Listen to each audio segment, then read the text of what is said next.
just want to thank every employee who's ever partnered with me at PeopleMetrics and every client. It's been my greatest privilege. Next to having children, this is the greatest honor of my life, is to work with you and serve you as clients and help you. It's been 20 years. I never could have imagined it. Here's to 20 more. Hi, everyone. Welcome to PeopleMetrics Live. Today is PeopleMetrics' 20th anniversary. To celebrate, our founder and CEO, CX entrepreneur Sean McDade, will be taking us on a journey through time to talk about business lessons he's learned over the last 2 decades, and we'll be joined by several members of the PeopleMetrics team here to reflect on how the CX industry has evolved over the years and talk about what we see on the horizon for the future. If you've got questions for our team, please drop them in the comments below and we'll be sure to answer them. So before we dive in, let's just do some quick introductions. My name is Madeline and I am the marketing manager here at PeopleMetrics, and I joined the team in 2017, just about 4 years ago. And our panelists today are, of course, Sean McDade, our founder and CEO, and then Kirk Lobauer, Audrey Skwersky, and Ripple Patel from the team here at PeopleMetrics. So why don't we go around and have you all introduce yourselves to everyone and say what year you joined the team. All right, I'll kick it off. Hi, everybody. Sean McDade, founder and CEO. I joined in 2001 when I started the company on January 26, 2001. So it's 20 years today that the company was founded, and I'm really happy to be here today. And hopefully this will be a fun PeopleMetrics Live. I'm Audrey Skwersky. I'm the Director of Customer Experience here at PeopleMetrics. I joined in 2017, the same year Madeline joined, so about 4 years here. Hi, my name is Ripple Patel. I joined PeopleMetrics in 2011. So I'll hit 10 years milestone at PeopleMetrics very soon, and I'm really happy about it. I joined as a system analyst, and currently I'm working as a security professional as well as a developer at the PeopleMetrics.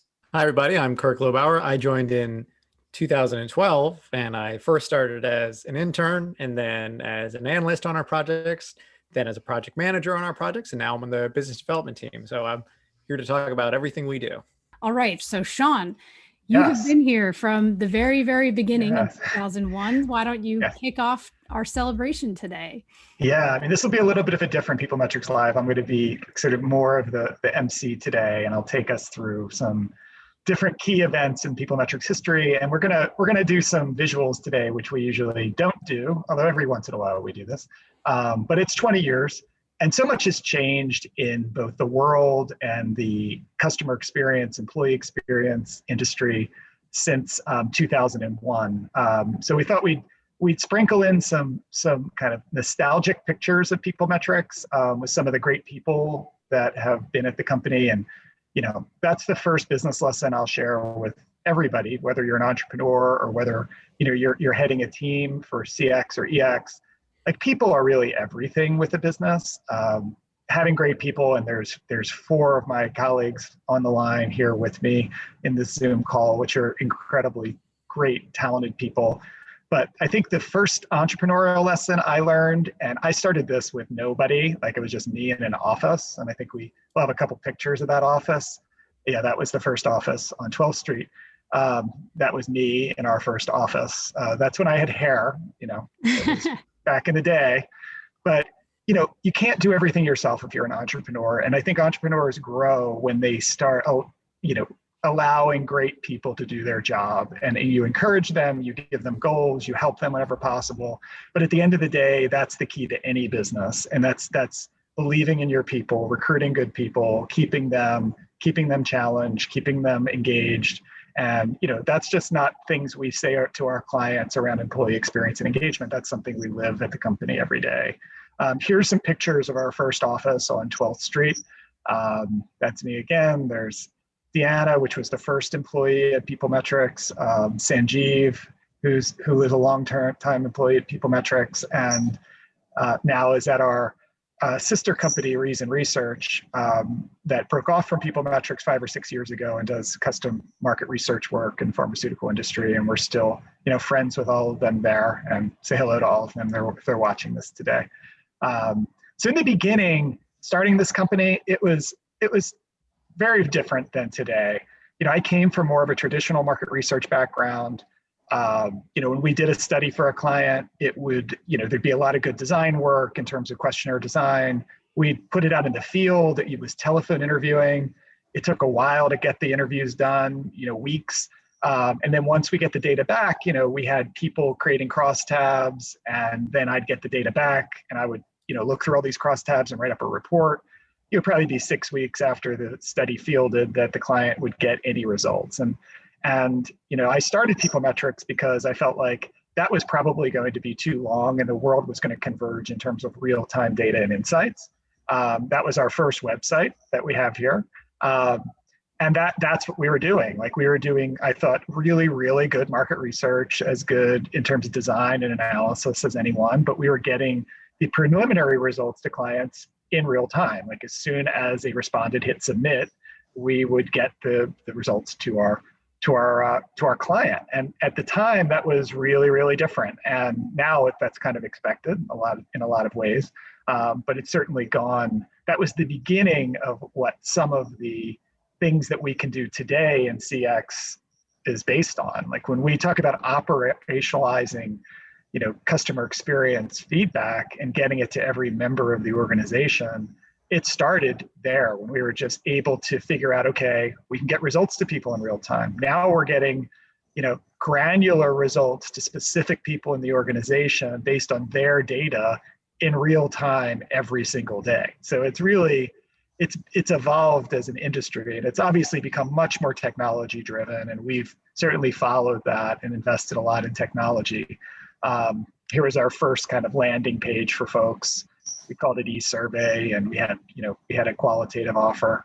But what hasn't changed, I think, and it's what our clients, I think, value still, and I think many clients do, is, how do we ask what are the right questions to ask to the right people at the right time so we can get this great, operationalized CX data to all of our people and they can take action on it. That still hasn't gone away, although it's been de-emphasized. And I think, it's not as, it's something that I still always pound my fist on, like, hey, you have to be able to design good studies, even if technology is carrying a lot of the heavy weight these days. Right, then we evolved to 1600 Market Street. This is kind of a journey in time, and nobody here on the Zoom meeting has been at PeopleMetrics yet, so I'll take this one. Here are some folks who were with the team then, and there's another research person, Heather. We've got Sanjeev, who was one of our long-term employees and now is at Vanguard.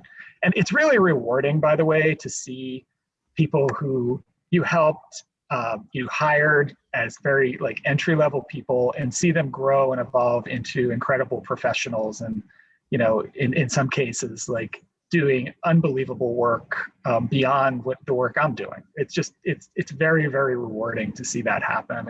It's the most rewarding part of this job for sure, is to see people develop, and whatever path they take is fine, and it's great. And I'm really happy for all the people we're seeing here. Hi, it's Madeline. Thanks for joining us for PeopleMetrics Live. If this is your first time watching, PeopleMetrics Live is a weekly live webinar session where experts from our team answer your questions about customer, employee, and patient experience, measurement, and management. We've been doing this for 2 decades now, and this is a great way for us to share our knowledge with you. You can sign up for upcoming sessions of PeopleMetrics Live at www.peoplemetrics.com/events and bring a friend. This was one of our first looks at the reporting that we had in the application. If current clients know that it looks a lot different now.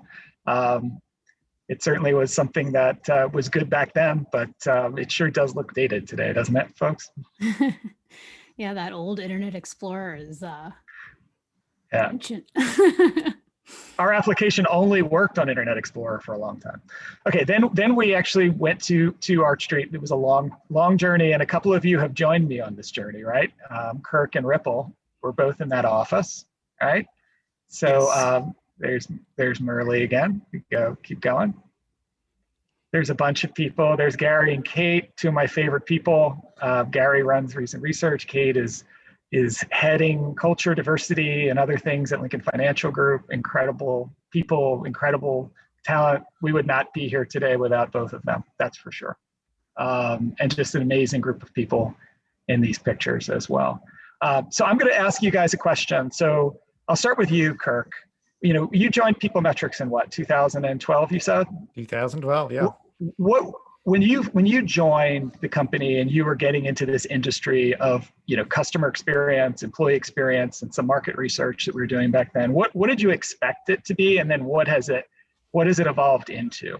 Yeah, well, I'm not quite sure I had any expectations coming into it. I think, at the time when I started, my only understanding of customer feedback was as a customer of I take a survey. And then at the time, right, my only thinking of it was this goes into a void and then I don't know what happens with it. Starting PeopleMetrics was learning what happens with it if you're actually serious about it. So I think the biggest change in my understanding and what I learned the most was how much work goes into those three things that you just said of asking the right questions to the right people and kind of getting it in front of the right hands to take action on it. And when I started, kind of a lot of what I did was reading through individual comments, kind of doing some of that really heavy work and analysis that then builds up into larger and larger reports. And that was something that I think that I understand now today, after all that time and work, is that what the best companies do is spend a lot of that time, understand your customer feedback, and then put it back out there that I read it, I made changes, and here's what we did. Because that's the thing that, to me, prior to getting into customer feedback, I didn't fully understand. One other thing that I'll say that's dramatically changed since I started in this industry, just building on what you said, Kirk, is technology definitely has changed the whole industry without a doubt. But the acceptance, I would call it, of individual feedback, individual customer feedback being revealed, not anonymous, and followed up on is a huge change. Like when we first started doing this, my market research friends were telling me that I was like violating every single standard of market research of respondent anonymity. And I was arguing back then that as long as we had the permission of the customer to have a follow-up, that we're doing the customer a service, and this is not market research what we're doing. This is customer experience management. We're measuring after a touch point, hopefully a moment of truth. We're identifying what that moment of truth is, and we're empowering the client to understand how that moment of truth is going, and following up on customers who have had a poor experience, and not just following up, managing it through a specific process that we call case management that we've always had in our product.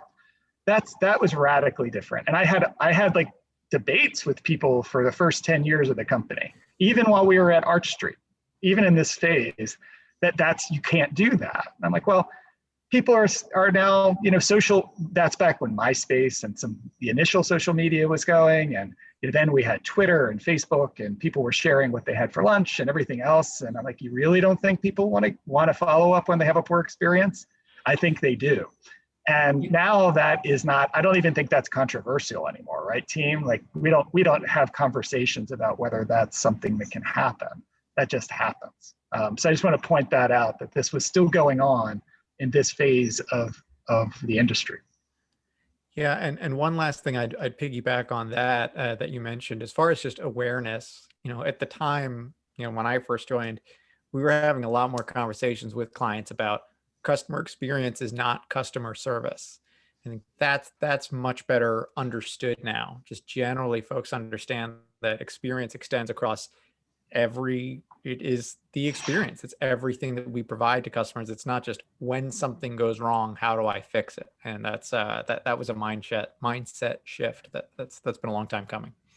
And there's here's a shameless plug. In my book, Listen or Die, there's a chapter that is specifically called The Difference Between Customer Experience and Customer Service, that I think, Madeline's one of the more popular chapters in the book, and something that we've gotten a lot of good comments on. Yeah. And we'll definitely link here to we actually did a PeopleMetrics Live all about this too. So we'll link to that so you can watch it too. Ripple, I have a question for you. Ripple, you joined right around 2011, and now it's 2021, 10 years later. What was this? And I've said that customer experience world has become more and more technology driven. What are some of the changes you've seen since you first got to PeopleMetrics in terms of our product compared to what it is today? Sean, I'll say that during my tenure at PeopleMetrics, the most important lesson which I learned is that the technology is accelerating at such a speed that we have to keep up to date with our product as well as ourselves. So there are many ways to keep up to date with changes, and some of them are like you can be a part of the community membership or podcast, books, training, courses, and all that stuff.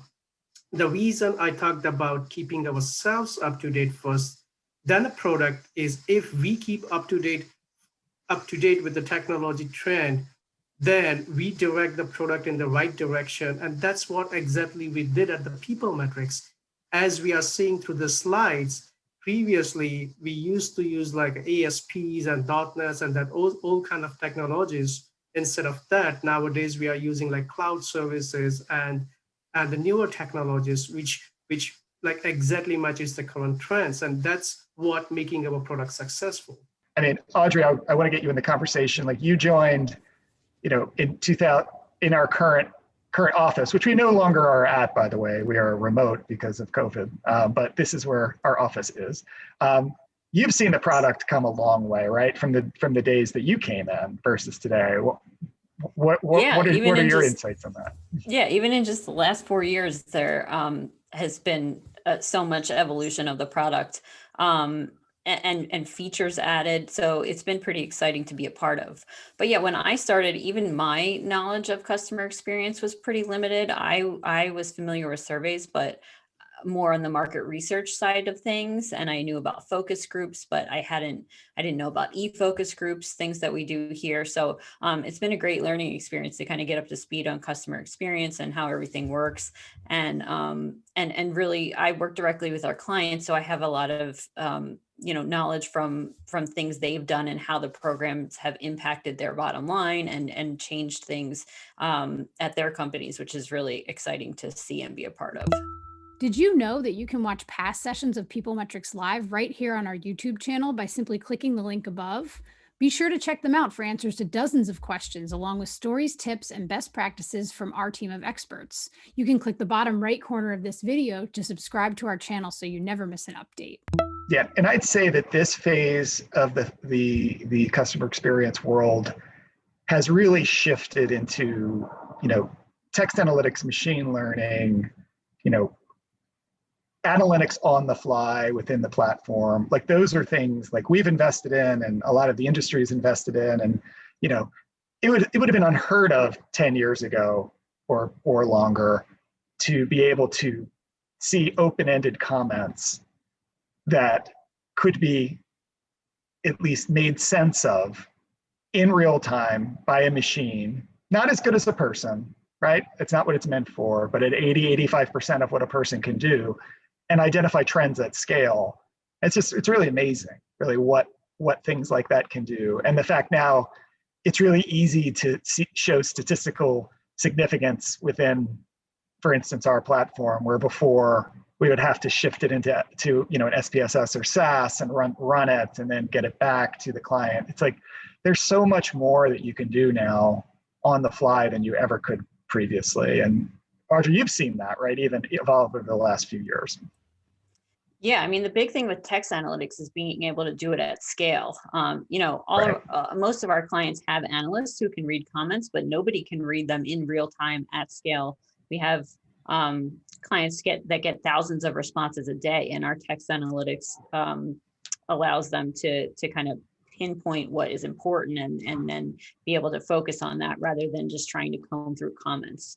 And same thing with the statistics feature that we have. They can easily see if changes in numbers are statistically significant or not without having to pull the data out and do a ton of analysis. So I think our platform has really helped people streamline, get things done more quickly, and then get to the heart of what's important in their data. Without a doubt. Madeline, you joined here around in this time, right? There's some pictures of some folks. What were your expectations when you were entering this industry, and how are they different than kind of what actually happened? I would say my thoughts about customer experience are similar to Kirk's. I didn't really have any expectations coming in. I of course knew, like, you could take surveys on the bottom of a receipt or, that kind of thing. But this was, for me, learning about customer experience and survey feedback and closed loop processes and all that kind of stuff, really it suddenly like put words to experiences that I have been having my whole life and continue to have as a consumer, that I kind of was able to put vocabulary words in and with things that happen to me all the time. So, able to see, oh, when I had a bad experience at that restaurant, and here I am telling all of my friends that it was terrible, and learning about how that is, word of mouth, and how you want to prevent that, and how that can be prevented by following up with a customer after they indicate that they've had a negative experience. Just all those kinds of things. I think similar to Kirk, I didn't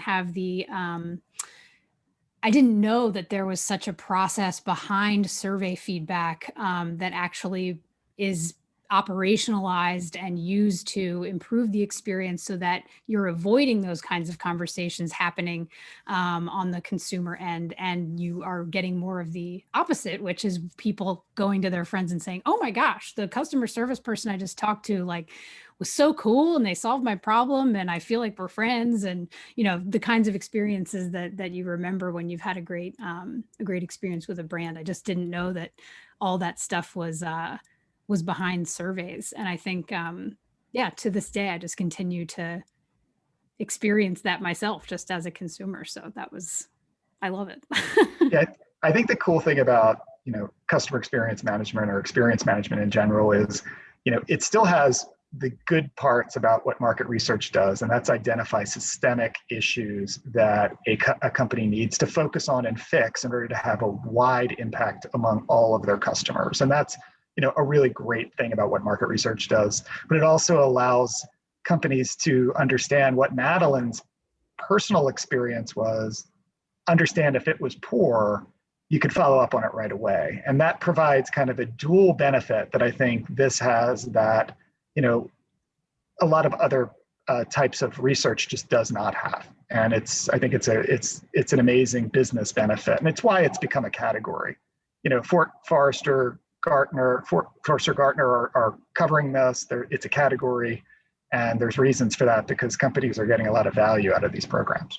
Definitely. I think the other side that I didn't realize either was the employee experience side of it, and how tied great employee performance is tied to great customer experiences, and being able to, hear almost immediately that you have delivered a great experience, and here's why. That's just great to hear as an employee, and you're able to continue delivering great experiences like that. And that was a part that I didn't have vision into until coming here. There's a good picture of our official launch of the new platform. I'm sure some people probably don't know this, but we have rebuilt our product from the ground up. We had what we called a legacy product that had a little bit of old technology, which Ripple was talking about a moment ago, and we decided to rebuild it with a modern technology stack. And that picture on the bottom left with the blue shirts was when we launched that product officially, and that's really been the spark in terms of where we are today, with great team. And this is our website today, where we're helping companies improve the customer, employee, and we have a really specific focus on pharma CX, we call it, which is helping pharmaceutical companies improve the experiences of their customers, which are patients, HCPs, caregivers, and other stakeholders. So we're super excited to have focused on the experience economy. We think that companies don't launch products anymore, they launch experiences. No matter what industry you're in, experiences are about the only thing that differentiates companies these days, for the most part, unless you have some sort of monopoly power over customers. And it's everything. And measuring those and managing those and improving those is kind of what we do. This is the product now. It looks very different than some of those pictures we had in the past, right, Ripple? It's like a completely different thing. Yeah, it's completely different. It's a new phase of the PeopleMetrics, as well as I will say that it's a more real time than the previous product we had. Like you get the real time analysis, you can dynamically create a metrics, you can respond immediately to any alerts over there. So no, it's a really great product.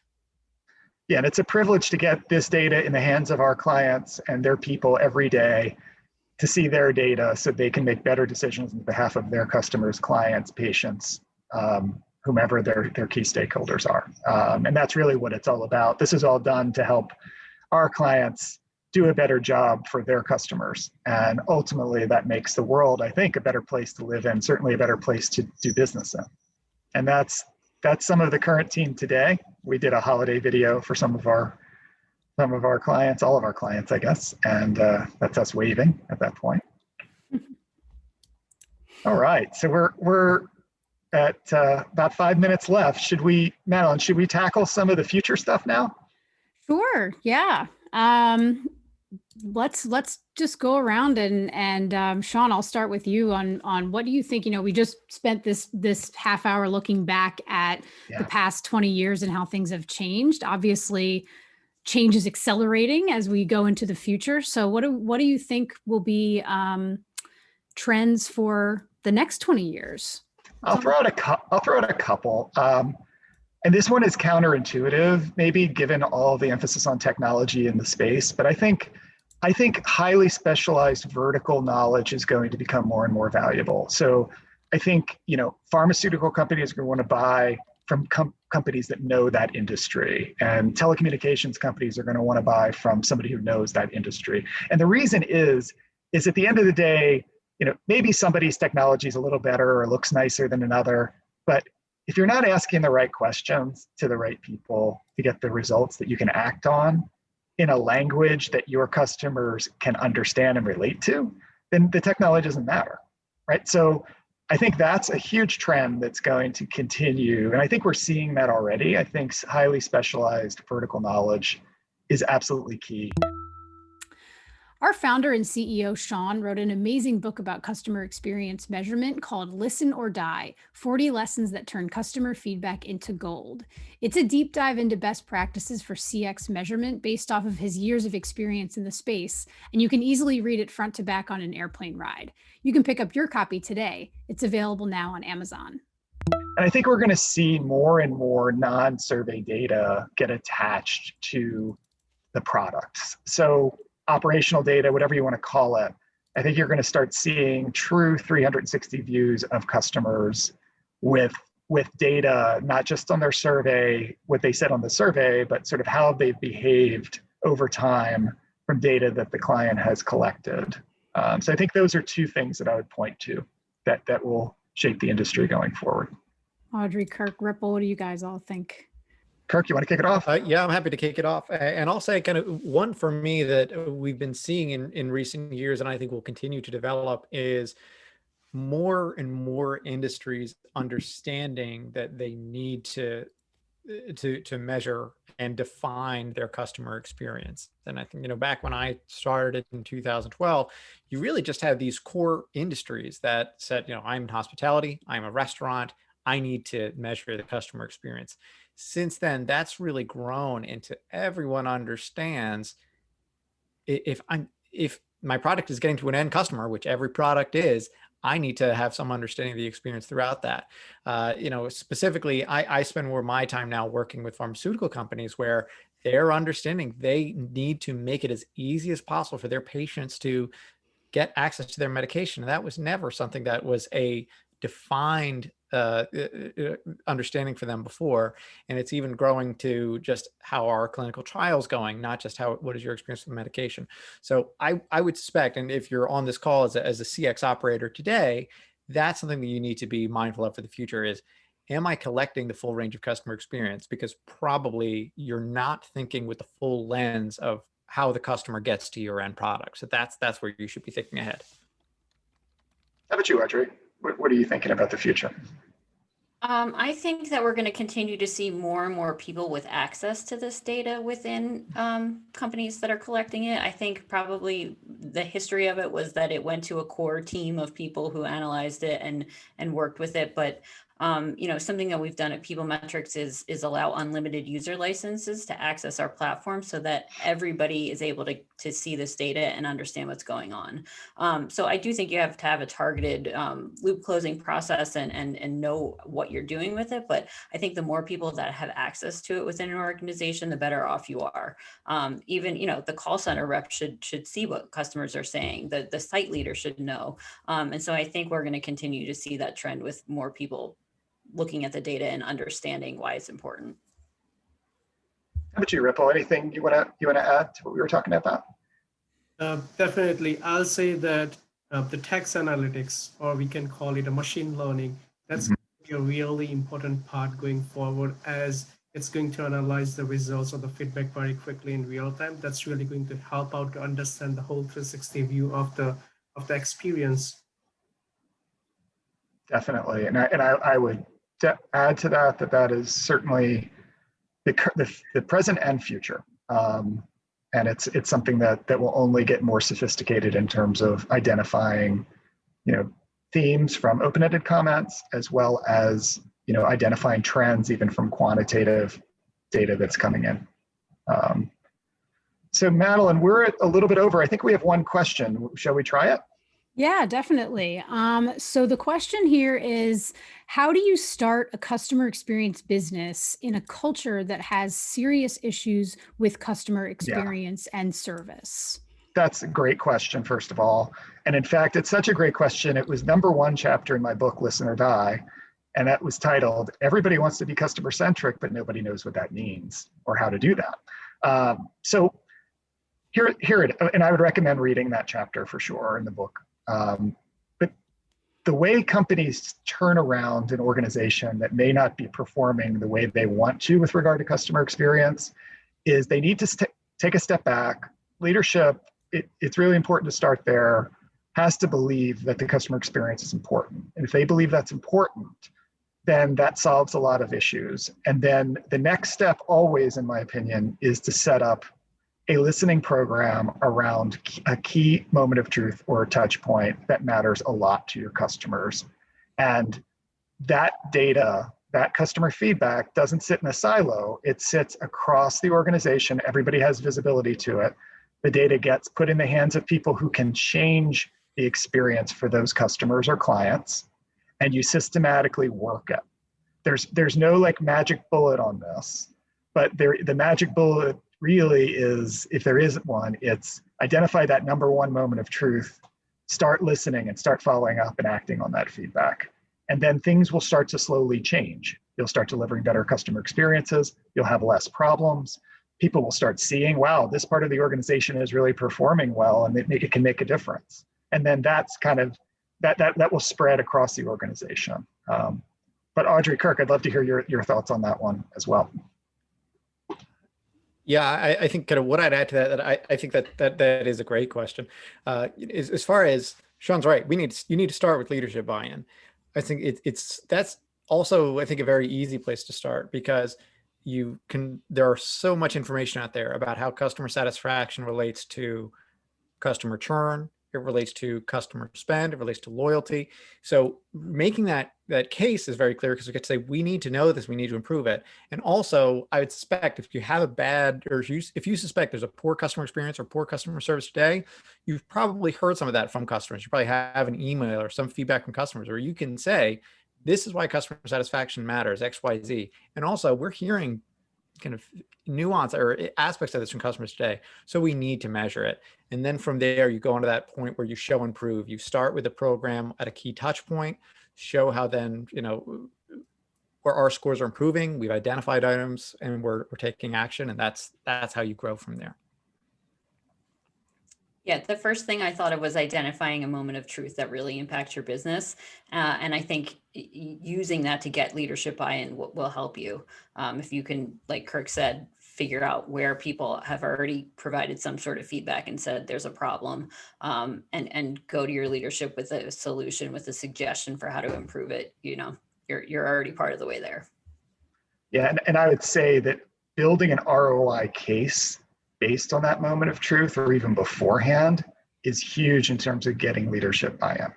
So that's probably the first thing I would do, is and there's a bunch of data in Listen or Die, and you can listen, or you can go on the internet and find stuff too on terms of ROI data in terms of listening and taking action. But it's nothing like doing it yourself and showing an ROI, right? So there's probably two levels to it, but that ROI case is absolutely huge, and that's certainly where I'd begin. All right. Well, this has been such a fun session, going and looking back at where we've been and looking ahead at where we're heading. Just want to thank every employee who's ever partnered with me at PeopleMetrics and every client. It's been my greatest privilege. Next to having children, this is the greatest honor of my life, is to work with you and serve you as clients and help you. It's been 20 years. I never could have imagined it. Here's to 20 more.